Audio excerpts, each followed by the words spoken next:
Hello दोस्तों, welcome to pharma is your ultimate pharmacy learning hub. हम लोग आज के लेक्चर में स्टार्ट करने जा रहे हैं अपना पीयूसी थर्ड। और पीयूसी थर्ड स्टार्ट करने से पहले हम एक बार देखेंगे अपना इंट्रोडक्शन पार्ट कि हमें क्या क्या पढ़ना है। तो देखिए, फार्मास्यूटिकल ऑर्गेनिक केमिस्ट्री थर्ड यानी इसको शॉर्ट में हम पीयूसी थर्ड भी बोलते हैं। एक बहुत ही इम्पोर्टेंट सब्जेक्ट है जिसमें हम ऐसे ऑर्गेनिक कंपाउंड के बारे में स्टडी करते हैं जो फार्मास्यूटिकल में डायरेक्टली यूज होते हैं। इस सब्जेक्ट का फोकस है उन सभी फंक्शनल ग्रुप, हेट्रोसाइक्लिक रिंग और एरोमेटिक कंपाउंड्स जो ड्रग्स के सिंथेसिस, एक्शन और रिएक्टिविटी में क्रूशियल रोल प्ले करते हैं। ये सब्जेक्ट आपकी फार्मास्यूटिकल केमिस्ट्री की सोच को एक नेक्स्ट लेवल पर ले जाता है। तो चलिए स्टार्ट करते हैं अपना पीयूसी थर्ड का यूनिट वन। तो यूनिट वन स्टार्ट करने से पहले हम एक बार अपने सिलेबस कॉपी को देखेंगे कि हमें यूनिट वन में क्या क्या पढ़ना है।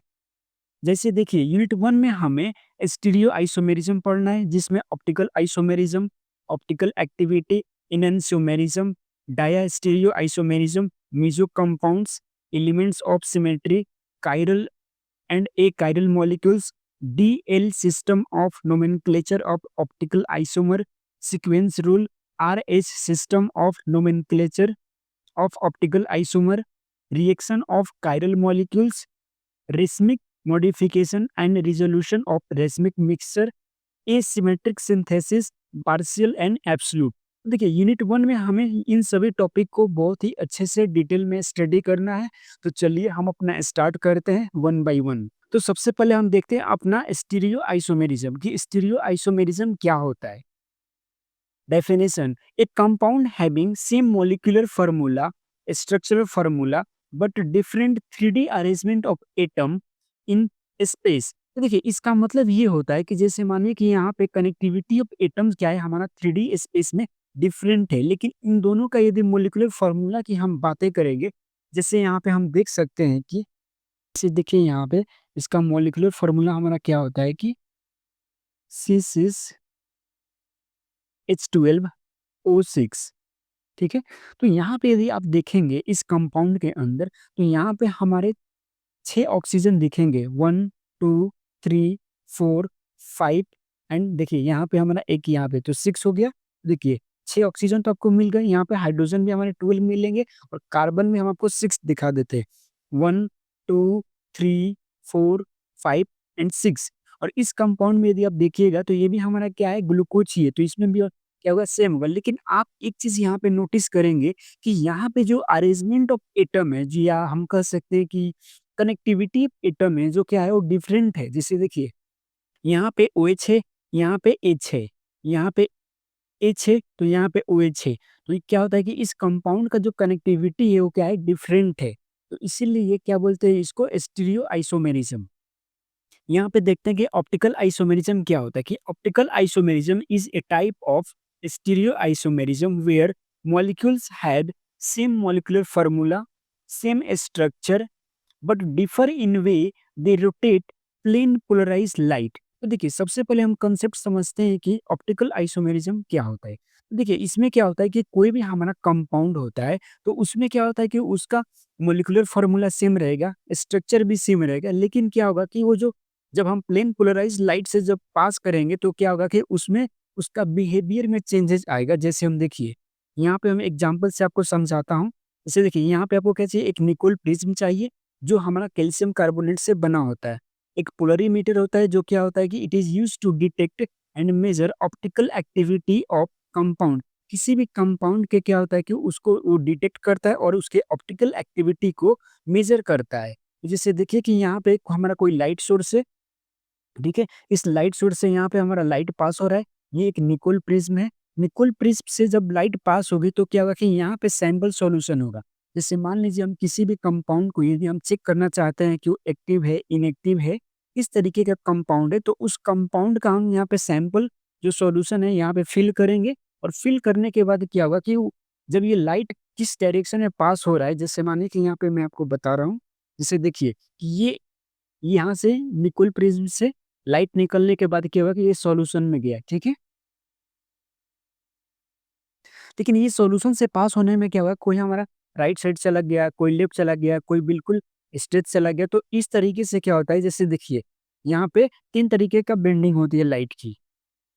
Rotated, polarised light Gibbs.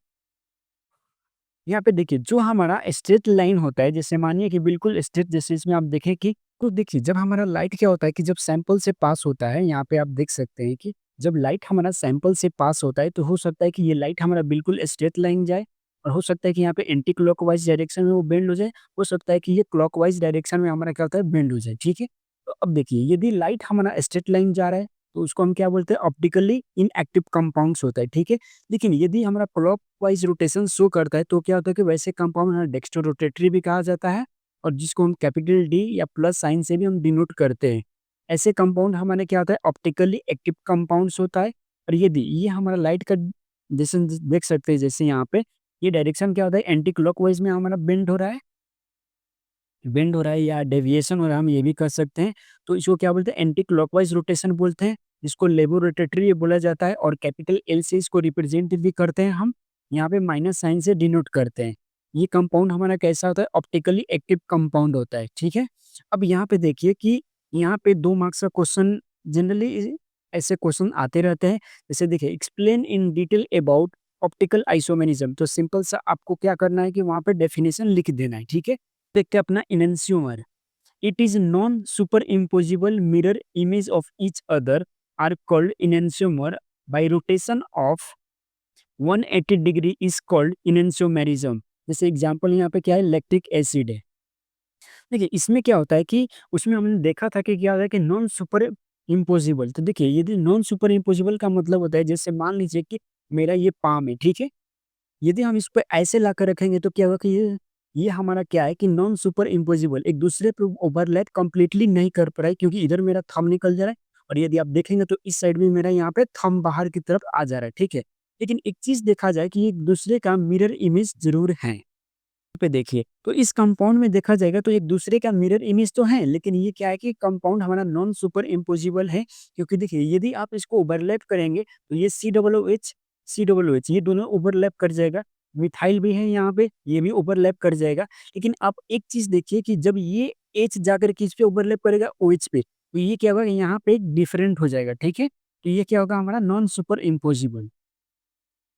Note: all enantiomer are chiral, but not all chiral compound are enantiomer। अब यहाँ पे एक आपको प्रॉब्लम हो रही होगी कि हमें तो पता ही नहीं है कि कायरल कंपाउंड्स क्या होते हैं। तो कायरल कंपाउंड्स को हम अभी कुछ समय में डिस्कस करेंगे इसको।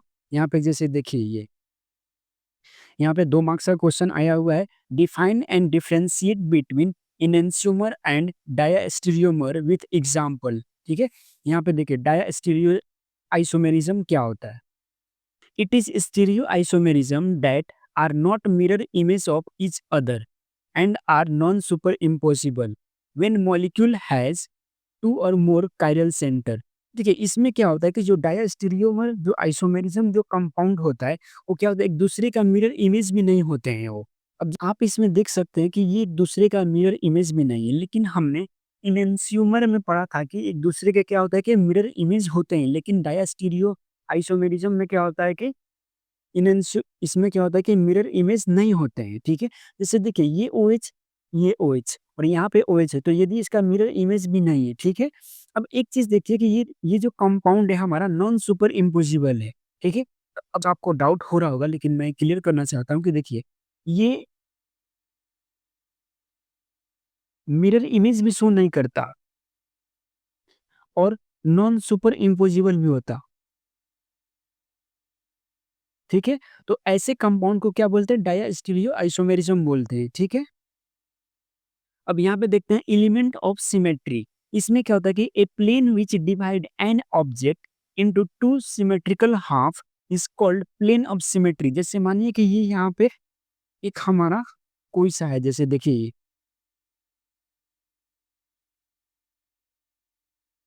अब यहाँ पे यदि हम ऐसे करेंगे तो देखिए ये प्लेन ऑफ सिमेट्री हमारा डिवाइड हो रहा है, क्योंकि ये दोनों इक्वल पोर्शन में डिवाइड कर रहे हैं। ठीक है, यदि आप इधर से फोल्ड कीजिएगा तो बिल्कुल जाके इधर जाके ओवरलैप कर जाएगा। ठीक है, यदि आप इसमें यदि करते हैं, देखिए जैसे तो ये क्या होगा कि ये बिल्कुल जाके एक दूसरे पे ओवरलैप हो जाएगा, बिल्कुल इक्वल डिस्ट्रीब्यूशन होगा।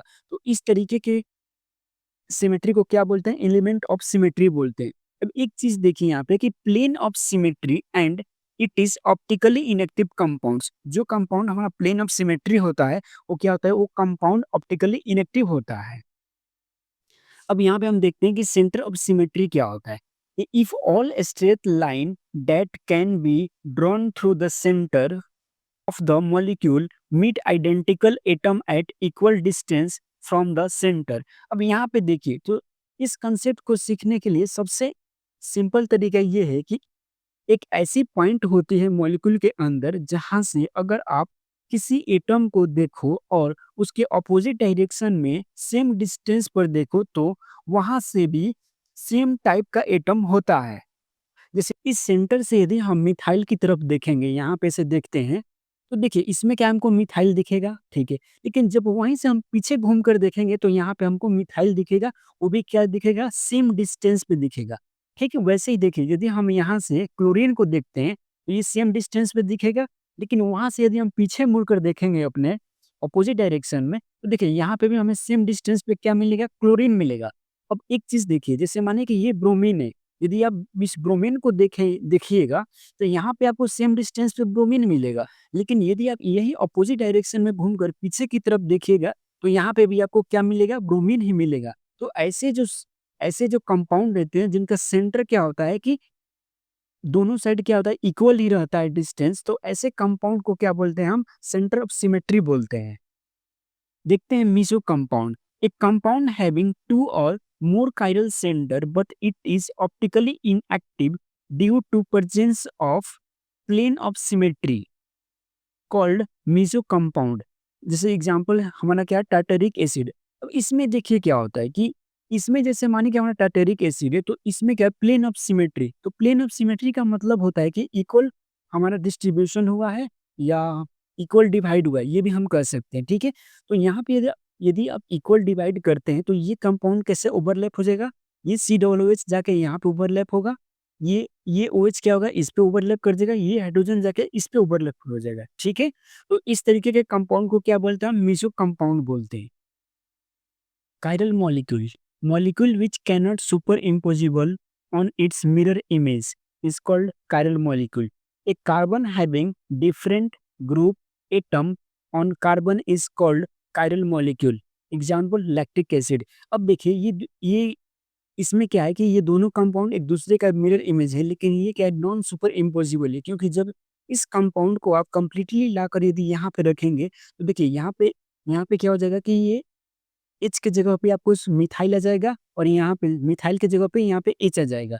ये क्या होगा? नॉन सुपर इम्पोजिबल होगा, ठीक है। और इसमें एक सिंपल टर्म भी आप समझ सकते हैं कि जैसे देखिए ये कार्बन है। इसमें हमेशा आप ध्यान रखिएगा कि कायरल मॉलिक्यूल्स आप उसे ही कह सकते हैं या कायरल कंपाउंड आप उसे ही कह सकते हैं जिस पे क्या होगा कि जैसे देखिए यहाँ पे ये 4 बॉन्ड है, यहाँ पे डिफरेंट ग्रुप होने से माने कि ए, बी, सी, डी, ये हमारा क्या है? चारों हमारा डिफरेंट ग्रुप है या एटम है, ठीक है। तो ऐसे कंपाउंड को आप क्या बोलेंगे? कायरल मॉलिक्यूल्स या कायरल कंपाउंड, ठीक है। यहाँ पे जो भी कार्बन से डिफरेंट होगा, जैसे ए बी डिफरेंट है, बी बी डिफरेंट है, सी बी डिफरेंट है, डी बी डिफरेंट है। जैसे देखिए मैं कोई एग्जांपल से बताता हूँ यहाँ पे।